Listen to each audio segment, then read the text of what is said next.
Dialog mengenai printing money memang banyak menimbulkan kontroversi, namun tetap harus kita perjuangkan. Yang seru adalah ada pejabat dan tim buzzer yang menganggap si Bosman ini menjebak pemerintah karena bisa seperti tahun 98 ketika dilakukan malah jadi hyperinflasi. Kita semua tahu bahwa menjadi pejabat di negara demokrasi harus siap ditantang dengan pemahaman yang lain, yang baru, yang mungkin lebih baik. Namun ketika ada yang mengatakan printing money, otaknya langsung ada kata inflasi dan mengatakan ini adalah menjebak pemerintah menjadi negara hiperinflasi. Siapapun yang bicara seperti itu berulang-ulang, pasti orang ini nggak pernah belajar ilmu ekonomi. Nggak segoblok itu ide printing money menghasilkan hyperinflasi kayak Venezuela.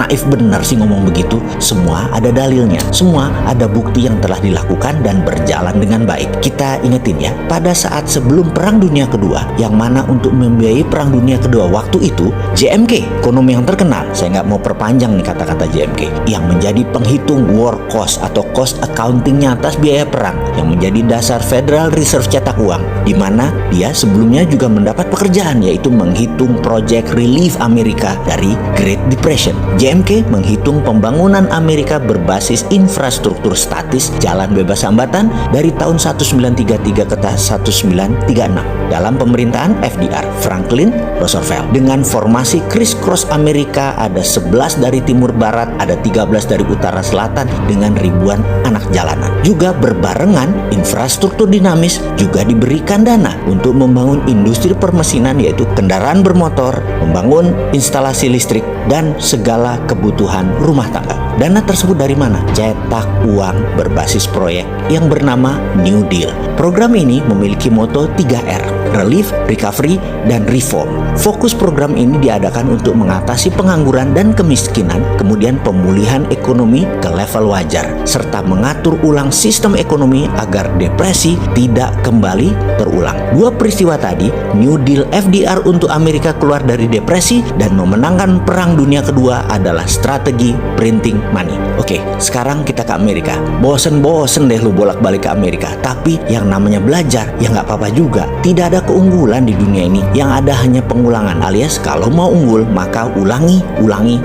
Semua sahabat tahu saya mendukung Bernie Sanders yang ternyata digusur oleh oligarki Partai Demokrat yang pemikirannya tua. Bernie digeser untuk memuluskan Joe Biden. Padahal Joe Biden pendosa yang gampang nanti dikalahkan Trump. Namun namanya juga oligarki kekuasaan. Kalau Bernie menang, kita semua tahu Bernie punya Green New Deal, di mana asisten kampanyenya ahli keuangan Stephanie Kelton jadi JMK-nya FDR New Deal versi sekarang. Bernie kalau jadi presiden Amerika, maka dia akan punya musuh bukan China, bukan dunia Islam, bukan Timur Tengah, tapi dia memutuskan musuh utamanya adalah masalah lingkungan hidup. Dia anti fossil oil, dia anti nuklir uranium, dia anti batu bara dan sangat mendukung perbaikan alam. Dia mendukung baterai dan energi terbarukan. Dia akan perang dan akan printing money per tahun 3.000 billion atau 3 triliun dolar untuk perang memperbaiki lingkungan hidup. Ini seru kalau Bernie menang, tapi dunia farmasinya Partai Demokrat, dunia militeri kompleknya Republikan bubrah.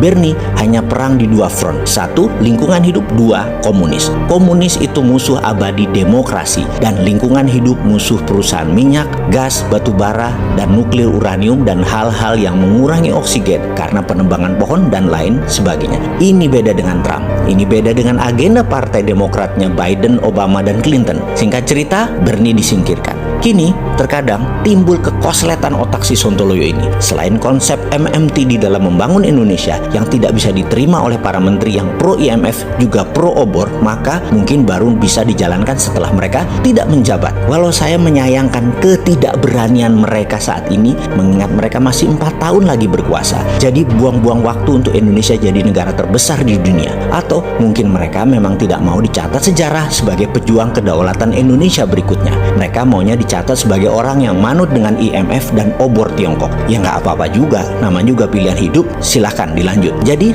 ada baiknya kita ambil itu program Green New Deal ala Indonesia. Kita akan printing money untuk membangun ala New Deal Amerika di tahun 33 dan 36 seperti Tiongkok tahun 1989 sampai 2009, ditambah kita adopsi Green New Deal Stephanie Kelton konsepnya. MMT Tadi adalah SWF, Printing Money, Tina, dan Tiara. Sekarang kita tambah Green MMT. Kita perang dengan perusak alam. Kita akan pimpin dunia untuk lingkungan hidup atau pro-life strategi. Ini pasti ditentang globalis cabal yang anti-life, tidak pro-life. Cabalis mendukung nuklir uranium, fosil oil, batu bara, dan merusak lingkungan lainnya termasuk perang bedil-bedilan. Mereka dukung itu. Indonesia harus ambil kendali. Saya ragu yang sekarang punya biji, tapi biarlah mereka mengerjakan apa yang mereka tahu dan apa yang mereka mau. Kita kerjakan apa yang bisa kita kerjakan untuk membuktikan konsep kita ini berjalan dengan baik. Jadi kembali ke printing money. Masih bilang inflasi, tak tutup endasmu.